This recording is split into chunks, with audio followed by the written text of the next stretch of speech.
ఉమ్మడి నిజామాబాద్ జిల్లా వ్యాప్తంగా కల్తీ కల్లు జడలుపుతుంది. ఇప్పటికే నిజామాబాద్తో పాటు కామారెడ్డి జిల్లాలో ప్రకంపనలు సృష్టిస్తుంది. జడలుపుతున్న కల్తీ పళ్ళు పట్ల ప్రజల్లో అవగాహన కల్పించే దిశగా ఇప్పటికే అనేక కార్యక్రమాలు చేయడం జరుగుతుంది. ప్రస్తుతం ఒక్కసారిగా కల్తీ కల్లు బారిన పడి అనేక మంది ప్రధానంగా హాస్పిటల్లో చికిత్స పొందుతున్నారు. ప్రస్తుతం వీటి పట్ల మనతో పాటు మాట్లాడేందుకు మానసిక వ్యాధి నిపుణులు డాక్టర్ విశాల్ గారు ఆయనతో మాట్లాడే ప్రయత్నం చేద్దాం. సార్ చెప్పండి సార్, ఎందుకంటే కల్తీ కల్లు మహమ్మారి అనేది మళ్ళీ మొదలైంది. దీని పట్ల ఎట్లా జాగ్రత్తలు తీసుకుంటే బాగుంటుంది సార్? మొదటగా అందరికి నమస్తే. నా పేరు డాక్టర్ విశాల్. నేను న్యూరోసైకియాట్రిస్ట్ మరియు డ్రగ్ డి అడిక్షన్ స్పెషలిస్ట్. ఈ కల్తీ కల్లు అనేది చాలా మొదటగా నేను ఇక నిజామాబాద్కి వచ్చి 15 సంవత్సరాలు అవుతుంది.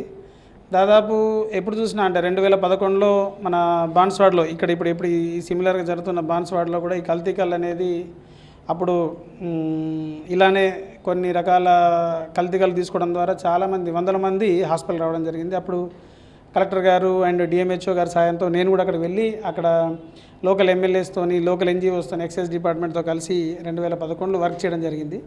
మళ్ళీ సిమిలర్గా 2014లో కూడా సిమిలర్ ఇన్సిడెంట్ అనేది మన నిజామాబాద్లో రిపోర్ట్ అయింది. తర్వాత 2015లో కూడా అయింది. మళ్ళీ తర్వాత కోవిడ్ టైంలో కూడా చాలామంది ఈ కల్తీ కల్లు బాధితులు అనేది అది తీసుకున్న వాళ్ళలో విచిత్ర ప్రవర్తన అనేది చూస్తున్నాం. ఇది ఏంటంటే ఒక జనాల్లో ప్రజలలో వాళ్ళ అమాయకత్వాన్ని కొందరు అది కల్తీ పదార్థాలను అందులో మిక్స్ చేయడం, ముఖ్యంగా ఆల్పోజోలం అనేది చాలా డేంజరస్ సబ్స్టెన్స్. అది యూజువల్గా మెడికల్గా ఇప్పుడు మనకు మెడికల్ షాప్లో దొరికేది వేరు, ఇక్కడ వీళ్ళు కలిపేది అనేది కల్తీ పదార్థము. దానివల్ల చాలామంది ప్రజలు నష్టపోతున్నారు, చాలా రకాల ఆరోగ్య సమస్యలు వస్తున్నాయి. సార్ ఈరోజు చూస్తున్నాం సార్, ఎందుకంటే గతంలో మనం చూసాం ఎంతోమంది బాధితులు కల్తీ బారిన పడ్డ వాళ్ళు చాలామంది ఇబ్బందులు పడ్డ పరిస్థితి చూస్తున్నాం. ఈ పరిస్థితుల్లో ఈరోజు జరిగిన సంఘటన ఎందుకంటే చాలామందిని కన్సివేసింది. ఎందుకంటే ఈ కల్తీ కళ్ళు బారిన పడడం అనేది ఎట్లా మనం అవగాహన కల్పించేందుకు ఎట్లా చేస్తే బాగుంటుంది అనుకోవచ్చు? ముఖ్యంగా ప్రజల్లో అవగాహన రావాలి. ఇప్పుడు ప్రభుత్వం అనేది ఇప్పుడు అవగాహన కల్పిస్తుంటుంది, కానీ కల్పించిన తర్వాత కూడా ప్రజలు ఇది వాళ్ళకి ఇది ఒక డేంజరస్ సబ్స్టెన్స్ అని తెలియట్లేదు. వాళ్ళు ఏమనుకుంటారంటే నేను చాలామంది కొందరు పిల్లలు కూడా తాగుతున్నారు. ఎందుకంటే ఈ పదార్థం అనేది ఒక రకంగా మనకు ఇల్లీగల్గా డార్క్ మార్కెట్లో దొరికే పదార్థం ఇది ఇది తీసుకున్న తర్వాత ఏమవుతుందంటే వాళ్ళకు ఒక అలవాటుగా మారిపోతుంది. రోజు ఇప్పుడు మొదట ఒక గ్లాస్ తీసుకున్న వ్యక్తి రెండో రోజు ఇంకొక గ్లాస్ తీసుకోవాలనిపిస్తుంది, మూడో గ్లాస్ వాళ్ళకి మళ్ళీ అదే నిషా రావడానికి ఏమవుతుందంటే ఒక 4-5 గ్లాసులు తీసుకుంటేనే ఆ నిషా వస్తుంది. ఇంకొక కొన్ని రోజుల తర్వాత ఏమవుతుందంటే 4-5 బాటిల్ తాగుతుంటారు, గ్లాసుల నుంచి బాటిల్ తాగుతుంటారు. ఇది తాగకపోతే ఏమవుతుందంటే వాళ్ళకి నిద్ర పట్టదు, గుండెలో దడదడ అవుతుంది, భయం అవుతుంది. అయితే ఇది ఒక అలవాటుగా మారిపోయి వాళ్ళు దీనికి బానిస అయిపోతున్నారు. దీనివల్ల ఏమవుతుందంటే వాళ్ళ యొక్క గుండె పైన కానీ, తర్వాత నరాల పైన కానీ, తర్వాత ఇంకోటి వాళ్ళ మానసిక సమస్యలు కూడా రావడం జరుగుతుంది. ఇది లేకపోతే కొంత డిప్రెషన్కు, యాంగ్జైటీ గురి కావడము, సూసైడ్ థాట్స్ రావడం ఇట్లాంటివి జరుగుతుంది. సో కాబట్టి ఇది మనము ప్రజల్లో అవగాహన కల్పించాల్సిన బాధ్యత ఉంది. ప్రజల్లో కూడా మార్పు రావాలి. ముఖ్యంగా మనకు గవర్నమెంట్ అనేది ఈ కల్తీ కల్లు తాగొద్దు అనేది అవగాహన కల్పిస్తుంది ఎక్సైజ్ డిపార్ట్మెంట్. కానీ వాళ్ళు ఏమనుకుంటున్నారంటే ఇది తక్కువ దొరుకుతుంది, అందులో నిద్ర వస్తుంది, మనం పని చేసి వచ్చిన తర్వాత మనకి ఇది హాయిగా ఉంది అనుకుంటున్నారు. కానీ మనకు చాప కింద నీరులాగా అది మన యొక్క అవయవాల్ని దెబ్బతీస్తుంది. వాళ్ళు రోజు 10 రూపాయలు 20 రూపాయలు తాగుతున్నాం అనుకుంటున్నారు, కానీ కొన్ని లక్షల విలువైన మన అవయవాలు, ముఖ్యంగా లివర్ కానీ, కిడ్నీ కానీ, తర్వాత మెదడు కానీ, వాళ్ళ యొక్క మానసిక సమస్య కానీ తిరగబెడుతుంది. దీనివల్ల చాలా రకాల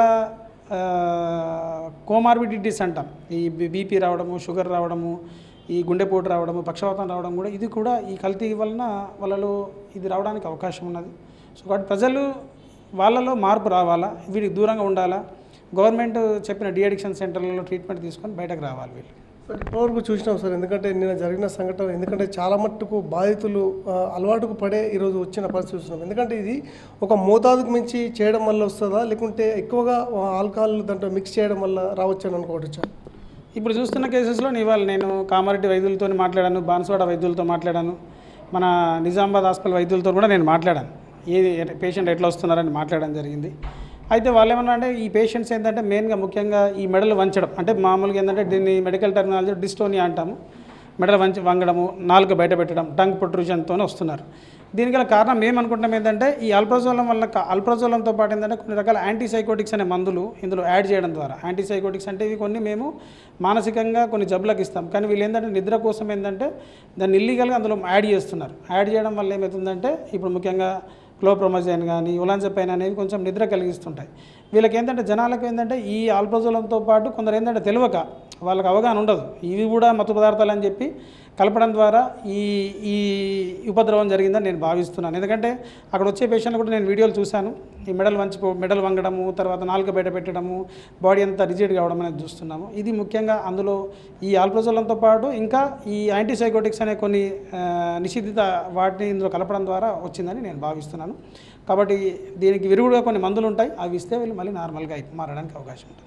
సో ఇప్పటివరకు చూస్తున్నాం సార్, ఎందుకంటే ప్రధానంగా ఈ మత్తు పదార్థాలకు బానిసై అనేక మంది ఈరోజు అనేక ఇబ్బందులు పడుతున్న పరిస్థితి చూస్తున్నాం. ప్రస్తుతం ఇది ఆల్కహాలే కాకుండా మరిన్ని వ్యసనాలకు సైతం బానిసలు అవుతున్న పరిస్థితి చూస్తున్నాం. ఎందుకంటే ఈరోజు చిన్న పెద్ద తేడా లేకుండా యూత్ సైతం అట్రాక్ట్ అవుతున్నారు. వీళ్ళ పట్ల మనం ఇట్లాంటి చర్యలు తీసుకుంటే బాగుంటుంది అనుకోవచ్చు. మంచి ప్రశ్న అడిగారు. ఎందుకంటే చాలామంది చిన్నపిల్లలు కూడా దీనికి బానిస అవుతున్నారు, యూత్కి బానిస అవుతున్నారు. ఇప్పుడు మొన్న రీసెంట్గా 8వ తరగతి చదువుతున్న పిల్లోడు ఫిట్స్తో వచ్చాడు. ఏమైందంటే చిన్నప్పటి నుంచి ఏంటంటే వాళ్ళ అమ్మమ్మతో పాటు ఈ అబ్బాయి కూడా ఆల్కహాల్ తాగుతున్నాడు. ఎందుకంటే వాళ్ళ అమ్మమ్మ ఏంటంటే ఈవినింగ్ ఈ ఊర్లోకి వెళ్ళి అది కళ్ళు సీసాలు తెప్పించుకుంటుంది, ఆమె తాగుతుంది. దాంతోపాటు మనవాడు కూడా ప్రేమతో పోస్తున్నా అని చెప్పి వాడికి కూడా పోయడము. వాడు సడన్గా ఏంటంటే వాడు కొన్ని రోజులు ఒక వారం రోజులు బయటకు వెళ్ళేసరికి వాడికి ఏంటంటే ఆ రోజు తాగి అలవాటు ఉన్న వ్యక్తికి లేకపోయేసరికి ఫిట్స్ రావడం జరిగింది. అంటే చిన్నపిల్లల్లో కాకుండా ఇంకోటి ఏంటంటే మనం ముఖ్యంగా ఈ మహిళల్లో, గర్భవతులలో కూడా ఈ ప్రభావం అనేది మనం చూస్తున్నాం. పుట్టబోయే పిల్లలు అవిటితనంతో పుట్టడము, తర్వాత డెవలప్మెంట్ లేకుండా పుట్టడము, ఇలాంటి సమస్యలు కూడా చూస్తున్నాము. ఇంతేకాకుండా దీనిపైన ఏంటంటే ఈ పిల్లల్లో, వృద్ధులలో, మహిళల్లో ఈ సమస్య అనేది చాలా ఎక్కువగా చూస్తున్నాం. కాబట్టి దీనిపైన అవగాహన, ముఖ్యంగా దీన్ని నివారించాలంటే అవగాహన అనేది చాలా అవసరము. ప్రజలు వాళ్ళంతా వాళ్ళు రావాలి. ఇప్పుడు ప్రభుత్వం అనేది అవగాహన కల్పిస్తుంది. ఇప్పుడు తెలంగాణ ప్రభుత్వం ఏంటంటే మత్తు పదార్థాలు తాగొద్దని ఇంత చేసినా కానీ ప్రభుత్వంతో పాటు కొన్ని ఎన్జిఓస్ కూడా సహకారంతో ప్రజల్లో కూడా మార్పు వచ్చేసి ఈ డిఅడిక్షన్ సెంటర్స్ అనేవి ఉన్నాయనే వైద్యం తెలవాలి. చాలామందికి తెలియదు. అది దీనికి కూడా ఇప్పుడు కడుపు నొప్పి వస్తే డాక్టర్ దగ్గరికి పోతారు, కంటి నొప్పి వస్తే పోతారు. కానీ ఇలాంటి మత్తు పదార్థాలకు కూడా దీనికి ఇప్పుడు సిగరెట్ కానీ, గుట్కా కానీ, గంజాయి కానీ, ఆల్కహాల్ కానీ బంద్ చేయడానికి దీనికి చికిత్సా విధానాలు, డిఅడిక్షన్, డీటాక్సిఫికేషన్ ఉంటాయని చాలామంది తెలియడం లేదు. ఇది విస్తృతంగా ప్రజల్లో అవగాహన కల్పిస్తే ఇలాంటి ఉపద్రవాలు జరగకుండా చిన్నపిల్లల్లో, వృద్ధులలో, మహిళల్లో అండ్ గర్భవతుల్లో ఈ సమస్య రాకుండా మనం కాపాడవచ్చు. Thank you very much sir. ఇది చూస్తున్నాం, ఎందుకంటే మత్తు పదార్థాలకు ఎవరు బానిస కాకుండా జాగ్రత్తలు పడాలి. ఎందుకంటే ప్రభుత్వం ఎన్ని చర్యలు చేపట్టినప్పుడు కూడా మనలో మాత్రం మార్పు రావాల్సిన అవసరం ఉంది. ఎందుకంటే అనేక మంది ఈరోజు ఈ పెడదవ పడుతున్న వారికి ఒక అవగాహన కల్పించే కార్యక్రమాలు సైతం చేస్తున్నాం. ఎందుకంటే ప్రధానంగా ఇప్పుడు ఉమ్మడి జిల్లా వ్యాప్తంగా చూస్తుంటే అనేక మంది మత్తుకు బానిస ఎన్నో రకాలుగా ఇబ్బందులు పడుతున్న పరిస్థితి చూస్తున్నాం. ఈ రకంగా తమలో అవగాహన వస్తే తప్ప మనం చేసే చర్యలు అన్ని రకాలుగా ఉంటాయని చెప్పేసి డాక్టర్ విశాల్ చెప్తున్నారు. కెమెరా పర్సన్ సాయితో ధనంజయ్, భారతీయ డిజిటల్ న్యూస్, నిజామాబాద్.